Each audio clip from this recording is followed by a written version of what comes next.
A Stanley Cup Final begins tonight in Boston. The Blues playing in their first Cup Final since 1970, and they've been off since Tuesday after knocking off the Sharks in 6 games. The Bruins have won 7 straight, but haven't played in 10 days, tied for the most time off before the final in NHL history.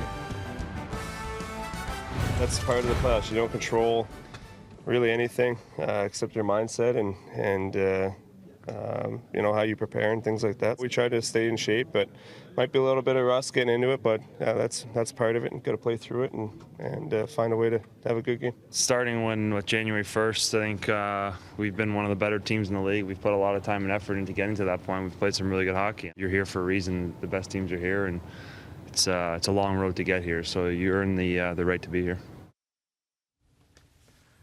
Yes, you do.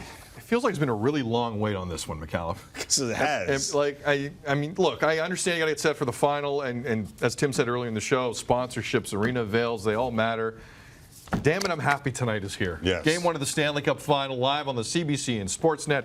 Nick Kypreos joining us live from TD Garden, site of Game 1. Kipper, it is great to see you. If you would like to talk Raptors, you are free to discuss any type of Raptors angle you want. Go ahead, brother. The Bruins and the Blues are going to come out for warm-up, and I'm going to go, why aren't their skates squeaking? Like, you know. You've been watching too much basketball? Running shoes. Yes, a lot. A lot. How's it going over there? Is it dulled down at all? No. I mean, like social media, running into people. It doesn't matter what city you're in. We're getting tweets from all across the country. We got a match game that's the number 1 trend in Canada. It's wild, Kipper. It's wild. Hey. Good on the rest of the country. You know, at times, I'm sure the support nationally probably hasn't been there, as ratings would prove that.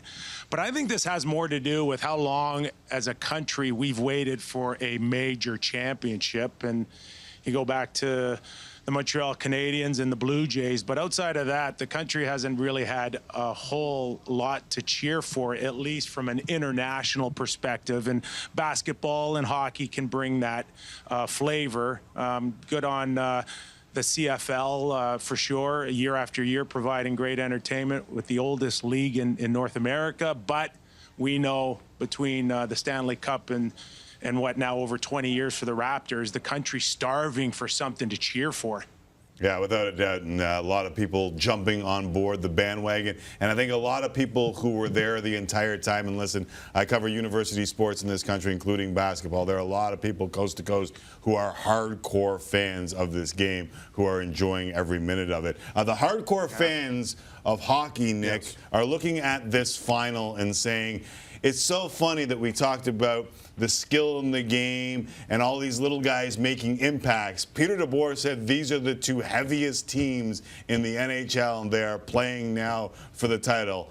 Is that the way NHL has set up playoffs and the way it breaks down, or are we seeing kind of a reversion here? No, I think it shapes up this way, and from someone that's experienced both the regular season and the playoffs at the National Hockey League level, they're 2 different leagues. To win in the playoffs means something different than the success that you could have during the regular season. And I think, you know, there's certain players that have that skill level. The smaller players certainly historically have had great challenges over a long period of time, and just recently with the game opening up, they've never been in a better position to show off their skill. But the tendency during the Stanley Cup playoffs is that they call less, and the physicality level rises substantially. So in saying that, it's just common sense that the little guy kind of can get swallowed by the big guy. And the big fishes are out in this series. In St. Louis, I'll tell you what, they won't beat the Boston Bruins if they don't pound the Boston Bruins. They got to pound them like they pounded the Sharks, to the point where you don't hit to get the puck. You hit to hurt. You hit to hurt Pavelski and Hurdle and Carlson, and the hits that you have in game 1 and 2 hopefully pay off in game 6 and 7, and the strategy will be exactly the same to beat the Boston Bruins like they beat the San Jose Sharks, and that's just pound them into the ice. It's going to be a huge storyline. The Blues have 9 forwards who are minimum 6 foot 200 pounds. Yeah. They can not only play a little bit, they can go after you, like the names you just mentioned, Kipper on San Jose. They know that very well. Back to Boston, the 11 days off, Kipper. I don't like this for Boston at all. Do you like this for Boston? Maybe not, but if I don't like it, it'll only be for a short period of time, and it could mean that St. Louis comes in here tonight, guys, and takes game 1. But if it takes them 2 periods or 4 periods, it shouldn't take much more than that. There's a lot of pressure, I think, on Boston to come back after 10 days and win at home.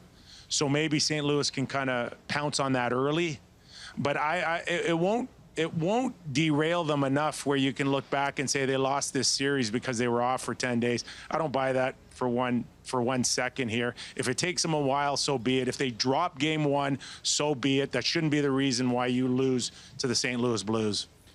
Kipper, you've been there before, and I've heard a lot of people talking about experience and how much the Bruins have the advantage in experience. Can you quantify or simplify what experience means when you're this deep in the postseason? Yeah, I think it means a lot. There's a big difference between being nervous and anxious, and I think there might be a tendency for St. Louis to be a little anxious, and there might be a tendency for the Boston Bruins to sit there and say, hey, listen, over a 60-minute period, we don't have to get it all in the first 5 or 10 minutes here. It's the ability to kind of be patient and wait for your opportunities opposed to forcing opportunities, and it does come with experience, and Boston's been able to do that. Bergeron's line, I think, has had better, runs offensively with better numbers, but it's the ability to rise at the right occasion when it's needed most, and I think that line has been able to do that. We'll see where Ryan O'Reilly, guys like Tarasenko, Bozak to a lesser degree, we'll see where their patience kind of lies if it is a bit of a chess match, because these two teams are very similar. The attention to detail, good defense, good goaltending.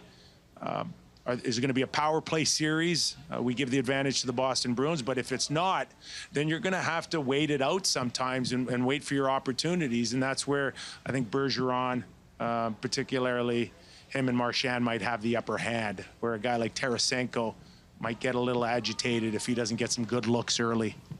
Kipper, we've got about a minute before we let you go. Give me a name on both sides here, one Blue, one Bruin, a guy who you'd really like to see get this cup for whatever reason. Oh, gosh. I don't know. I mean, as somebody mentioned, Bouwmeester, I think the other day. Jeff Merrick asked me about Bouwmeester. Is he the next Joe Thornton, a guy that's been around a long time and not win a cup? I predicted St. Louis in September to be here. Might have had a different goalie in net at the time named Jake Allen and not Binnington, but so be it. I liked Ryan O'Reilly coming to this hockey club. I liked what he was able to do. I pictured him being a great player in a 7-game series, a guy that can contribute in so many ways. Attention to detail. He's a lesser Bergeron. He doesn't have 4 Selkies. He's looking for number 1, but that should be that type of role model that O'Reilly aspires to be, the next Bergeron. The next 7-10 years. Either way, you know that everyone who hits that ice for game 1, whether they've been there before or like the Blues haven't been there, save for Perron, they will be chomping at the bit, and that's what makes this so fun. Kipper, enjoy the moment. We'll be watching. All right, gang. Enjoy. All right. There is Nick Kypreos. I think it's going to be a really good series, man. From Boston. And as we spoke, I agree with you. I think this is going to be a little back and forth. Match up well. Goalie's playing well. I think it's going to be good. Obviously, a goalie can steal this and can change that. But if all things are equal goaltending-wise, I think you're going to have an incredible back and forth between these two teams.